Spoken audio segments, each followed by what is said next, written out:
Assalamualaikum warahmatullahi wabarakatuh. Di sini saya Agustina Irianti akan menjelaskan tentang analisis resiko keamanan terhadap perusahaan. Analisis risiko adalah sebuah teknik untuk mengidentifikasi dan menilai faktor-faktor yang dapat membahayakan keberhasilan sebuah bisnis, program, proyek, atau individu untuk mencapai tujuan. Teknik ini juga membantu menentukan tindakan pencegahan untuk mengurangi kemungkinan faktor itu terjadi dan mengidentifikasi tindakan yang berhasil menangani kendala-kendala yang berkembang. Pada tahap analisis risiko ada 4 tahap. Yang pertama, mengidentifikasi kemungkinan kondisi, peristiwa atau situasi negatif eksternal dan internal. Yang kedua, menentukan hubungan sebab akibat antara peluang kejadian, skalanya, dan kemungkinan dampaknya. Dan tahap yang ketiga, evaluasi berbagai dampak di bawah asumsi dan probabilitas yang berbeda. Dan tahap yang keempat, penerapan teknik kualitatif dan kuantitatif untuk mengurangi ketidakpastian dari dampak dan biaya kewajiban atau kerugian. Analisis resiko nanti akan memberikan hasil identifikasi resiko beserta rekomendasi kontrol keamanan yang terkait dengan upaya menurunkan resiko tersebut. Tahapan tersebut dinamakan rekomendasi kontrol atau control recommendation. Nah, adapun rekomendasi yang dihasilkan dari analisis risiko ada 3. Yang pertama, low risk atau risiko rendah. Diberi ranking 1-5, bernilai risiko rendah. Lalu yang kedua, risiko medium, rankingnya dari 6-10, dan high risk atau risiko tinggi, rankingnya 12-16. Yang pertama, identifikasi risiko. Identifikasi risiko di sini ada 7 risiko, lalu ada ranking atau levelnya dan rekomendasi kontrolnya. Risiko yang pertama yaitu risiko kehilangan keamanan informasi, confidentiality, integrity, availability. Jika informasi yang berada di dalam perusahaan tidak terklarifikasi dengan baik berdasarkan aspek kerahasiaannya, maka dapat berpotensi informasi rahasia dapat terbuka. Untuk ranking atau levelnya, ranking 16 dengan level high atau tinggi. Rekomendasi kontrolnya preventif dengan kebijakan dan prosedur atau ADM dan detektifnya pelabelan informasi sensitif atau ADM. Lalu yang kedua, resiko terhentinya bisnis perusahaan karena tidak memiliki rencana penanggulangan bencana, sehingga ketika terjadi bencana tidak mampu mempertahankan dukungan TI terhadap jalannya bisnis secara sistematis. Untuk rankingnya 16 dan levelnya high atau tinggi. Rekomendasi kontrolnya, preventifnya kebijakan dan prosedur, ADM, dan detektifnya juga kebijakan dan prosedur atau ADM. Lalu yang ketiga, petir di lokasi tersebut intensitasnya cukup besar, sedang penangkalnya belum mampu meredamnya, disebabkan tidak memiliki grounded yang baik, sehingga berpotensi merusak dan membakar server dan perangkat jaringan. Untuk ranking atau levelnya, ranking 16 dengan level high. Rekomendasi kontrolnya, yaitu kebijakan dan prosedur ADM, anti petir dan grounded PHY, dan detektifnya kebijakan dan prosedur. Lalu resiko selanjutnya, resiko hilangnya data master dan backup berpotensi terjadi jika ruang DRC berada pada ruang yang sama dengan ruang data center atau server yang saat mengalami bencana. Untuk rankingnya 16 dan levelnya high. Rekomendasi kontrolnya, preventifnya kebijakan dan prosedur ADM, penyimpanan backup di tempat aman atau PHY, dan detektif kebijakan dan prosedur ADM. Lalu, yang kelima, resiko penggunaan sistem operasi yang rentan dengan gangguan virus tanpa didukung oleh perangkat antivirus yang cukup handal, berpotensi menimbulkan kerusakan file dan kehilangan data. Ranking atau levelnya 16, high, rekomendasi kontrolnya, pelatihan security awareness ADM, lalu scanning terhadap virus touch. Lalu detektifnya pelatihan security awareness atau ADM, lalu violation reports atau TEACH.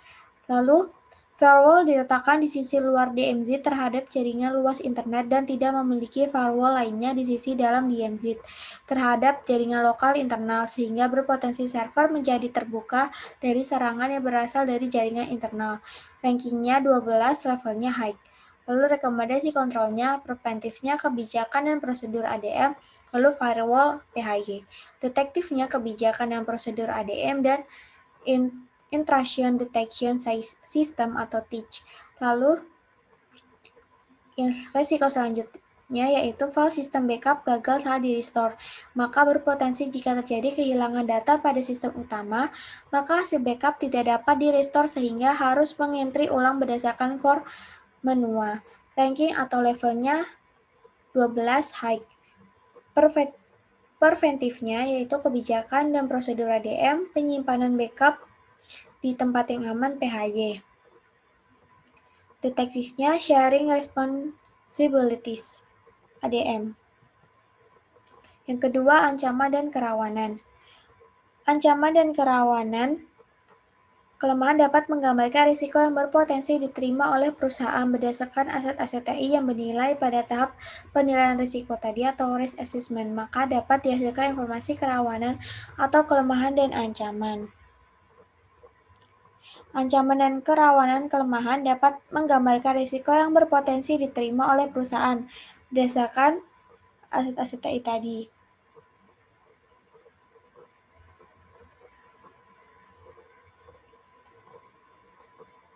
Ancaman dan kelemahan memberikan informasi mengenai sesuatu yang dapat mengganggu kegiatan organisasi atau perusahaan jika terjadi dengan memanfaatkan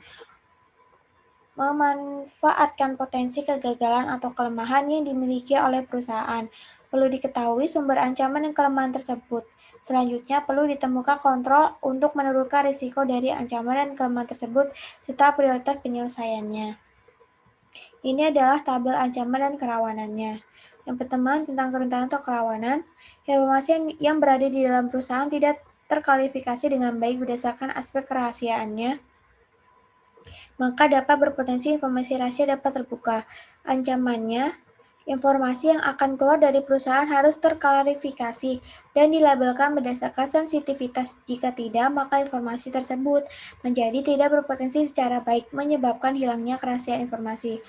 Untuk CA-nya atau confidentiality, integrity, dan availability-nya, dia mengganggu di bagian kerahasiaan atau confidentiality, keutuhan data, atau integrity, dan ketersediaan atau availability. Nah, untuk listnya tadi high. Lalu yang selanjutnya, kerentanan atau kerawanannya tidak memiliki rencana dalam penanggulangan bencana, sehingga tidak ada jaminan bahwa bisnis dapat berjalan dengan cepat setelah terjadi bencana. Ancamannya, jika terjadi bencana, tidak memiliki alternatif cara agar bisnis dapat terus berjalan, sehingga yang terjadi bisnis terhenti dan perusahaan mengalami kerugian. Dan ini mengganggu di bagian ketersediaan atau availability. Untuk listnya high. Lalu yang ketiga, petir di lokasi tersebut intensitasnya cukup besar dan peralatan penangkal petir, anti petir, dan grounding belum mampu meredamnya. Ancamannya, server terancam rusak dan terbakar disebabkan terkena petir. Ini mengganggu bagian availability. Risknya high. Lalu yang keempat, perangkat DRC yang masih berada pada ruang yang sama dengan data center dan server saat terjadi bencana. Ancamannya, jika terjadi bencana pada ruang server dan data center, maka DRC dan file backup mengalami bencana yang sama, sehingga tidak mampu mengembalikan informasi dan sistem beroperasi kembali. Ini mengganggu di bagian availability, listnya high. Lalu selanjutnya, sistem kerentanannya sistem operasi yang rentan dengan gangguan virus dan meningkatnya penyebaran virus melalui email. Tanpa didukung oleh perangkat antivirus yang cukup handal dapat menimbulkan kerusakan file dan kehilangan data. Ancamannya, sistem operasi yang rentan dengan penyebaran virus dapat berpotensi merusak informasi dan mengganggu jaringan komputer perusahaan. Dan ini mengganggu availability, risknya high. Lalu yang terakhir, penggunaan firewall hanya pada sisi luar DMZ saja, berpotensi terbukanya wilayah server dari gangguan yang berasal dari dalam jaringan lokal karena area dalam DMZ tidak dilindungi firewall. Ancamannya, penyusupan dan gangguan yang berasal dari jaringan lokal dapat langsung masuk ke area DMZ, di mana server berada dan mengakses informasi dan sistem yang sensitif dan kritikal. Mengganggu availability, risknya high. Lalu yang selanjutnya, kebijakan keamanan terhadap analisis risiko keamanan perusahaan. Problem dan solusinya, ancaman dan kelemahan memberikan informasi mengenai suatu yang dapat mengganggu kegiatan organisasi atau perusahaan. Jika terjadi dengan memanfaatkan potensi kegagalan atau kelemahan yang dimiliki oleh perusahaan. Perlu diketahui sumber ancaman dan kelemahan tersebut, selanjutnya perlu ditemukan kontrol untuk menurunkan resiko dari ancaman dan kelemahan tersebut serta prioritas penyelesaiannya. Solusinya, aturan dan tanggung jawab akan menunjukkan terdapatnya tata kelola keamanan informasi yang baik dengan pengelolaan kontrol keamanan yang telah diusulkan. Aturan yang jelas akan sangat menentukan keberhasilan penerapan kontrol keamanan sebagai upaya untuk menurunkan resiko dari terjadinya gangguan yang bersumber dari ancaman dan kelemahan. 8 aspek penilaian dari penilaian risiko tadi. Yang pertama, pengelolaan kebijakan keamanan informasi. Yang kedua, pengelolaan aset perusahaan. Yang ketiga, pengelolaan SDM keamanan informasi. Yang keempat, pengelolaan fisik dan lingkungan keamanan informasi. Yang kelima, pengelolaan komunikasi dan operasional. Yang keenam, pengelolaan pembangunan sistem dan pemeliharaannya. Yang ketujuh, pengelolaan insiden keamanan informasi. Dan yang kedelapan, pengelolaan keberlanjutan bisnis. Lalu dalam 8 aspek penilaian ini didapatkan hasilnya dapat yang pertama prioritas aksi yang harus dilakukan dalam penanganan risiko, yang kedua hasil evaluasi berupa kesesuaian kontrol terhadap kelemahan atau kerawanan yang dihilangkan atau dikurangi. Lalu yang ketiga hasil analisis cost benefit terhadap kontrol keamanan yang direkomendasikan. Lalu yang keempat rencana kontrol keamanan yang berisi tentang kebutuhan sumber daya yang harus disiapkan untuk mengimplementasikan kontrol-kontrol keamanan tersebut. Nah, untuk rencana keamanan informasinya, strategi dan kontrol keamanan sebagai berikut. Yang pertama, strateginya menyusun kebijakan, prosedur, dan standar terkait dengan keamanan informasi. Untuk tahap pertama atau kontrol keamanan pertamanya yaitu membuat kebijakan dan prosedur. Lalu yang kedua, labeling sensitif material, dan yang ketiga penyimpanan backup data pada tempat yang aman. Lalu strategi yang kedua menyempurnakan pola rekrutmen dan pelatihan dan pengelolaan SDM TI. Kontrol keamanan yang berikutnya, yang keempat pemeriksaan latar belakang, yang kelima perjanjian kerja, yang keenam pelatihan security awareness, yang ketujuh sharing responsibility, yang kedelapan job rotation, yang sembilan increased supervisions. Strategi yang selanjutnya mengimplementasikan perangkat preventif and detection serangan dan gangguan. Kontrol keamanan yang selanjutnya yaitu yang ke-10 scanning terhadap virus, yang ke-11 pemasangan antipati dan growth, yang ke-12 pemasangan firewall, lalu intrusion detection system, mengenkripsi, pembatasan fungsi dan informasi, dan yang ke-16 penggunaan fallback system. Lalu strategi yang berikutnya menerapkan pola pemeriksaan dan 17 Violation Report Evaluation Operational TI terkait keamanan informasi. Yang ke-17 Violation Report dan yang ke-18 Audit Trail Information. Mungkin sekian yang dapat saya sampaikan, kurang dan lebihnya saya mohon maaf. Wassalamualaikum warahmatullahi wabarakatuh.